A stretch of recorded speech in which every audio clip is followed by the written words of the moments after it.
warahmatullahi wabarakatuh. Alhamdulillahirabbil alamin. Assalatu wassalamu ala asrofil anbiya'i wal mursalin wa ala alihi wa sahbihi ajmain. Amma ba'du. Yang saya hormati Bapak Kepala Sekolah SDN Negeri 1 yang dimuliakan Bapak Guru serta staf kepala. Pertama-tama, marilah kita panjatkan puji syukur kepada Allah Subhanahu wa taala yang mana pada santri ini berikan limpahan sehingga dapat mengikuti diseminasi budaya positif. Salawat beserta semua junjungan kita Nabi besar Muhammad Sallallahu Alaihi Wasallam kepada keluarganya, para sahabatnya, para pengikut kata yang berkata amin amin ya rabbal alamin. Bapak Ibu sekalian, izinkan saya menyampaikan informasi. Mohon maaf bukan menggurui ya. Insya Allah siang hari ini saya menyampaikan budaya positif. Mungkin Bapak Ibu sudah terdengar di kepala ya budaya positif seperti apa. Dan yang pasti di dalam kegiatan KBM kita di sekolah kita sudah ada budaya positif. Entah itu sudah berjalan baik atau belum, yang kita lihat bersama. Budaya positif disampaikan oleh saya sendiri Irfan Utama selaku calon guru penggerak baru calon Bapak Ibu ya angkatan ke-7. Mudah-mudahan rekan-rekan yang lain juga punya semangat untuk mengikuti CGP angkatan 8910. Jadi tahun ini menurun CGP 8910 menurun jumlahnya dengan tahun angkatan 2022 atau CGP 7. Baik Bapak Ibu sekalian, apa sih budaya positif itu? Budaya positif adalah suatu pembiasaan ya. Kita mungkin sudah dikenal yang sekolah di kelas kita pembiasaan yang bernilai positif ya, jangan bernilai negatif. Di dalamnya mengandung sejumlah kegiatan yang mampu menumbuhkan karakter murid. Karakter murid itu banyak ya Bapak Ibu ya, apa, jujur dan sebagainya. Budaya positif perlu dibangun dalam suatu kelas. Jadi Bapak Ibu terus terang aja dari CGP yang lain sudah mensikapi bahwa budaya positif di Indonesia khususnya di sekolah sudah mulai menurun. Next. Langkah-langkah apa saja dalam membangun atau mewujudkan budaya positif? Yang pertama Bapak Ibu, kita dapat memahami posisi kita sebagai kontrol dulu ya, nanti kita akan bahas satu persatu. Kemudian kita diharapkan membuat kesepakatan kelas yang mana Bapak Ibu sebelumnya kata tertib itu hanya sepihak ya yang membuat sekolah, tetapi di sini kata tertib itu dua belah pihak, kesepakatan kelas antara murid dengan guru. Kemudian strategi yang selanjutnya adalah menerapkan disiplin positif. Lanjut. Nah, Bapak Ibu, kenapa anak kita masih banyak yang melanggar ya? Mungkin karena satu ya, survival, kebutuhan bertahan hidup, kemudian kebutuhan cinta kasih, kebutuhan penguasaan, kebutuhan kebebasan, kebutuhan akan kesenangan. Karena kesenangan mereka dapat melanggar tata tertib atau kesepakatan kelas yang kita bentuk. Kemudian Bapak Ibu, di mana posisi kontrol kita? Nah, berdasarkan para ahli, posisi kontrol kita ada 5 ketika menghadapi anak yang mengalami pelanggaran. Apakah posisi kita sebagai penghukum anak kaburangan diri dia mau sudah menghukum Bapak Ibu ya. Nah, posisi kita di mana sebaiknya? Nah, kita lihat lagi ya. Yang kedua, pembuat rasa bersalah. Itu kata-katanya halus, sebenarnya halus Bapak Ibu ya. Tapi kok kayaknya membuat orang itu bersalah. Contohnya gini Bapak Ibu ya. Anak bersalah nih, tidak mengerjakan PR. Bapak yakin kamu itu anak baik. Kok kamu tidak mengerjakan PR sih? Itu sebenarnya sudah mulai ke poin 2 Bapak Ibu, membuat rasa bersalah pada anak ya, rasa bersalah pada anak. Kalau penghukum itu dilematik Bapak Ibu ya, tidak dihukum akan salah terbiasa kembali, tidak dihukum akan enak, tapi di sini ada beberapa kontrol. Yang ketiga adalah memposisikan kita sebagai teman. Nah, di sini mungkin Bapak Ibu sudah bisa ya menerapkan posisi kontrol Bapak Ibu sebagai teman. Jadi anak tuh dirangkul, ngobrol, ngomongnya juga udah bahasa anak, itu posisi teman. Kemudian posisi pemantau.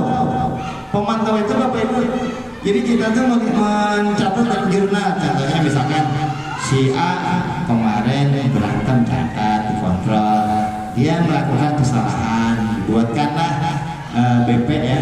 Nah, kemudian dia menemukan uang tidak diserahkan kepada guru ya.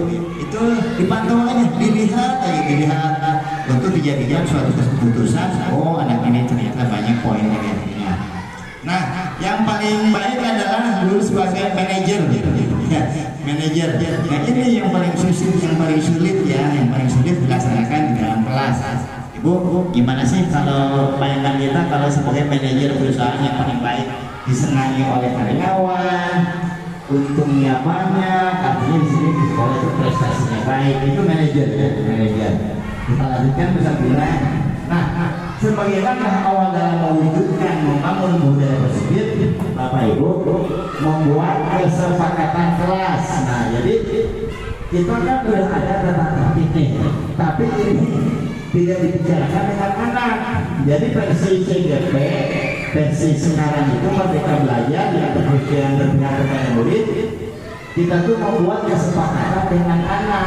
Jangan sampai nanti anak itu tidak muncul dari dalam diri ketika melakukan kesalahan. Nah, kesepakatan kelas itu dibicarakan, ngobrol dengan hati dekat dengan anak, sehingga muncullah kalimat-kalimat seperti di bawah ini ya. Nah, beberapa pernyataan kesepakatan anak yang muncul. Next ya.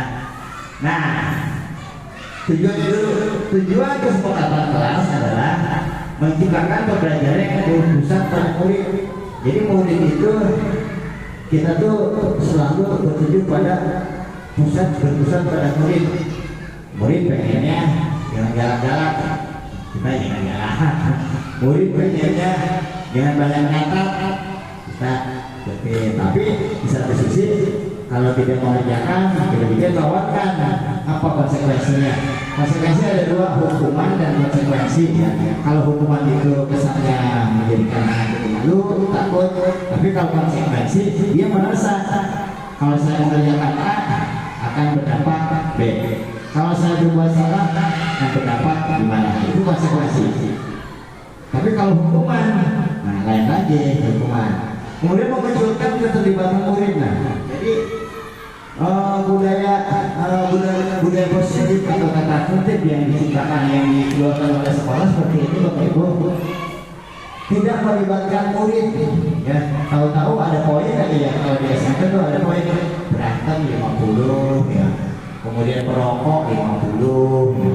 Sementara tata tertib tersebut tidak melibatkan murid dalam pembuatannya.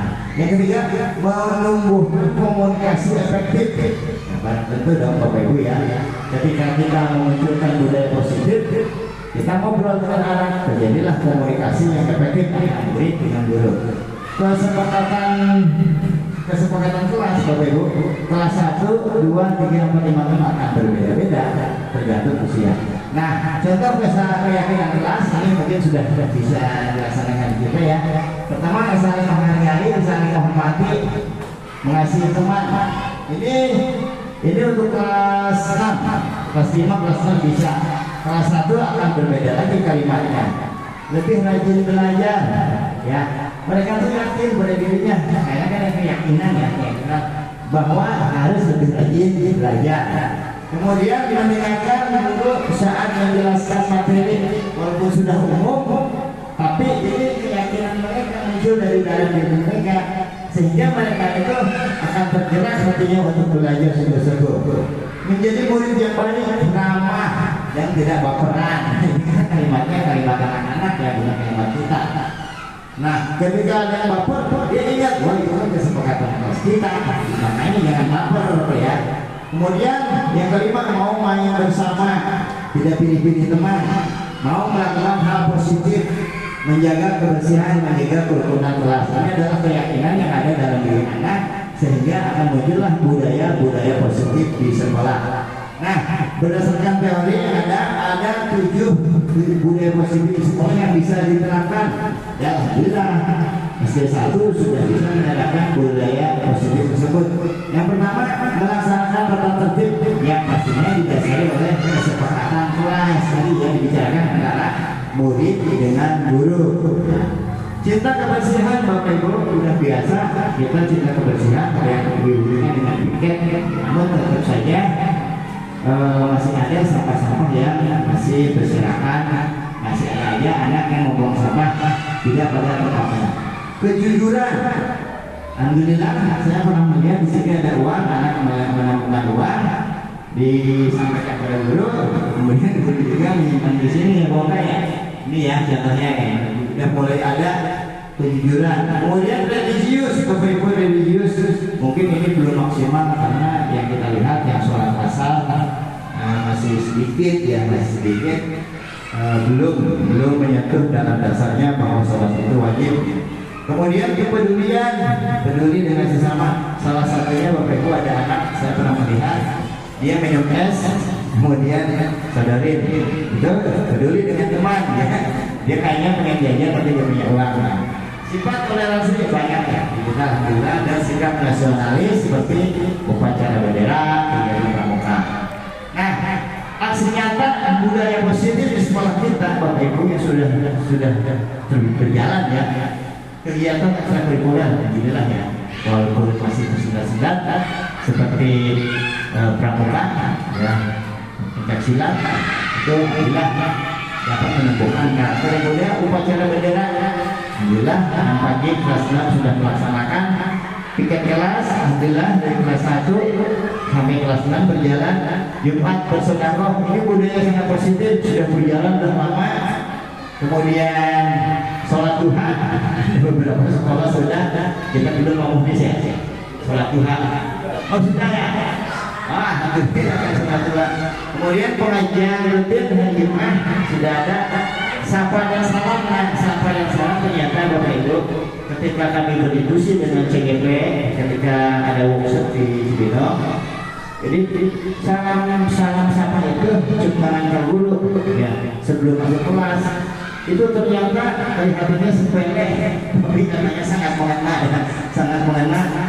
Tapi kita coba berkelas dulu, kalau misalkan guru di sana hanya 2 orang kan yang lain kejutan.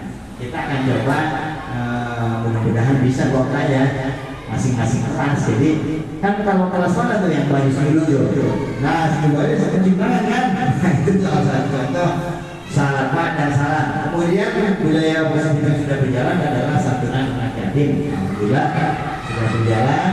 Kemudian PHBI ya, budaya positif berjalan, baik itu kegiatan maulid, isyarat dan sebagainya. Kemudian pesantren kilat, alhamdulillah sekolah kita sudah berjalan pesantren kilat, walaupun hanya 2 hari ataupun 1 hari berkelompok berdasarkan kelas yang dilaksanakan oleh guru PAI.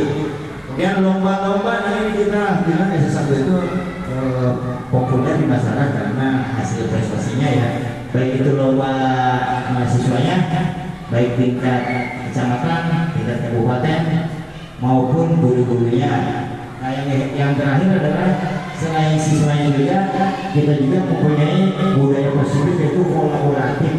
Kita berkolaborasi dengan guru-guru di sekolah yang lain dalam melaksanakan kegiatan KKG bermutu itu.